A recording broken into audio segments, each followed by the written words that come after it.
Across America, colleges offer money management courses to their students. However, a majority of these courses either have lofty titles or prerequisites that make the average college student feel left out.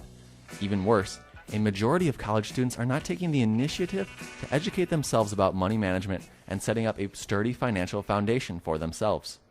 According to the Employee Benefit Research Institute's survey, the Youth and Money Survey, of the high school and college students who had the opportunity to schedule a money management course, only 21% of them did so. The underwhelming percentage of college students who are educated in money management is not keeping up with the overwhelming percentage of students in debt every year. These percentages can be fixed, and this is where the colleges of America need to step in by offering mandatory money management courses to students.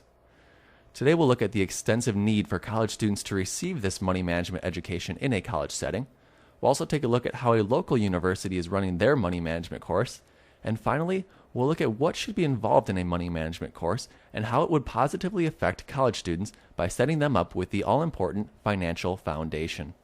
Ramit Sethi is the founder of the popular personal finance blog IWillTeachYouToBeRich.com and author of a book by the same name that is in stores now. Here Ramit speaks as to why money management is such a struggle for college-age students. I think, first of all, it's just boring.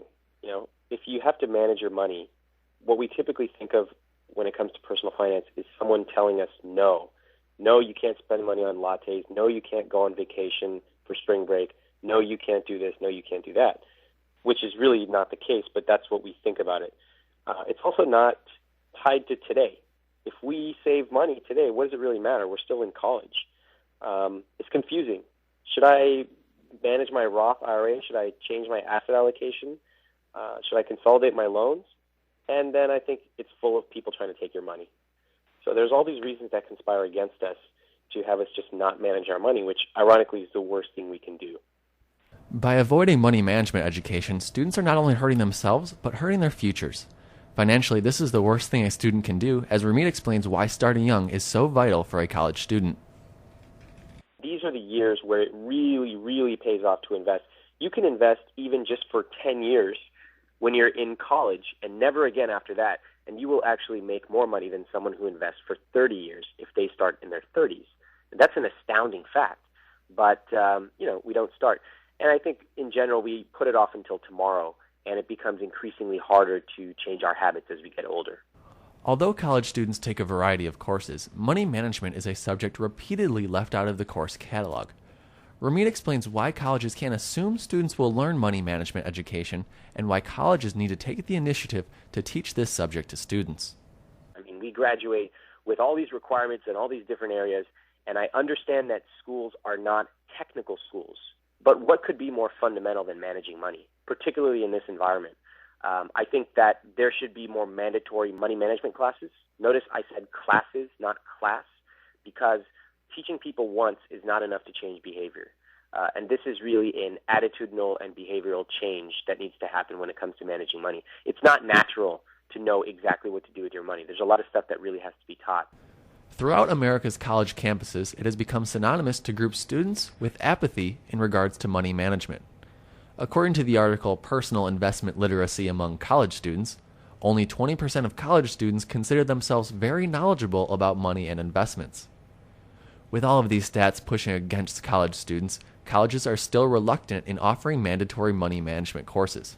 Here, Ramit explains the apprehension of colleges and why it is such a struggle for colleges to offer these courses to their students.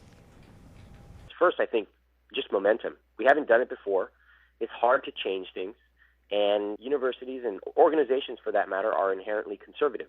So to get a big change, you start thinking about liability. What if we teach the wrong thing?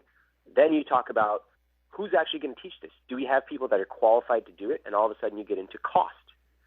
Then there's really not an understanding of what young people are looking for today.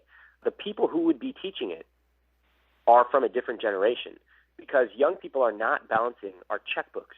We use automation to transfer money from A to B, and it happens instantly. So there needs to be a profound shift in the type of things that are being taught to people, and for, I would argue, practical reasons. And that's somewhat different than what a lot of universities do.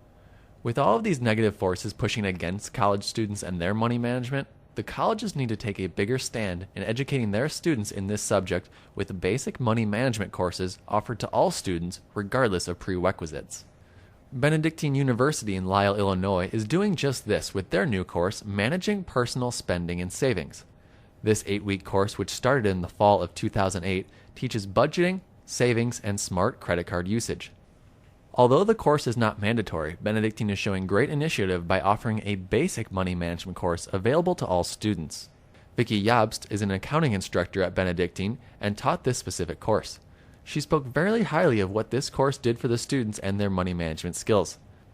Here, Vicki explains how the school initially got students to sign up for the class and how the students were hurting themselves financially in ways they never even knew. The majority of people that signed up for this class realized that they needed it.